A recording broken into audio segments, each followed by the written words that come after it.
All right, Ben Fadden here with Kevin Acee. Thank you so much for the time, Kevin. So first off, Trey Turner to the Phillies. Is the Padres plan A now to switch to Xander Bogaerts? And do you know if they have met with Xander, like in person? I believe they have. I'm always reluctant to say what plan A is because I think people need to understand that plan A is like one of about a billion plans that AJ Preller has, right? So plan A doesn't mean that if plan A doesn't come through, then it was a failure. Right. It's like, I don't even know that there is a plan A. There's probably like plan A1, A2, A3. I found it difficult to believe all along that they would land one of these shortstops.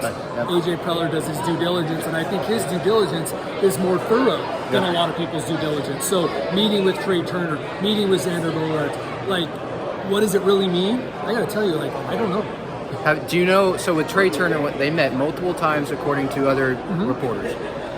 Was there actually something there? Was there a limit that they went with Turner and they were like, okay, we're not giving you more than 7 years, or more than 8 years? From my understanding, like, it's not as linear or as clear cut when they start talking preliminarily. Like, here's our offer. It's kind of like, well, what are the parameters? I don't know that they got beyond that. I could be wrong, but I don't know that they got beyond that. I don't think that Trey Turner was close to the Padres. Maybe we find out they were. I mean, maybe we find out that AJ Preller's as depressed about this as he was about Jose Ramirez, right? Like, but I don't think that it was that case. And you said about if they do get a shortstop, they could make Jake Cronenworth available. A lot of fans did not like that, but that's what you said.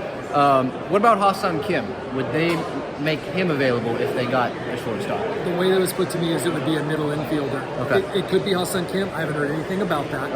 I even had to think long and hard about including Jake Cronenworth because I don't think they're going to trade Jake Cronenworth. But you put something out there and then people read it and then it becomes this thing and it's like, look, these guys, you got to understand, they've probably considered trading almost everybody on that roster at one point or another, and some of them get out and some of them don't.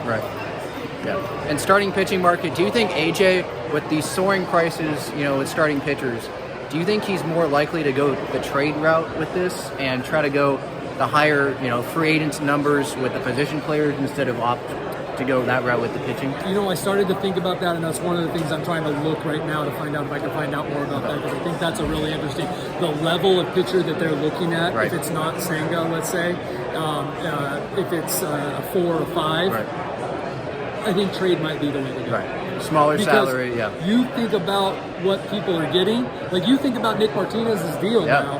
That looks amazing. That looks great. Incredible. That's a proven, as far as we saw last year, middle of the rotation guy. Like let's say that Nick Martinez is as good as he was last year. Well, they'll handle him like he would handle a 4 or 5. Twice through the order, Let's say he improved. You just got a huge bargain for $8 million. It could turn out, if his salary goes to the $16 million, that could still be a bargain the way this market's going. Yeah, definitely. Especially, you know, with Clevenger maybe getting $12 million. So yeah, definitely. Huge Mike Clevenger fan, but $12 million? Come on. That's a lot. Thank you so much for the time, Kevin. I really appreciate it. Right on, man.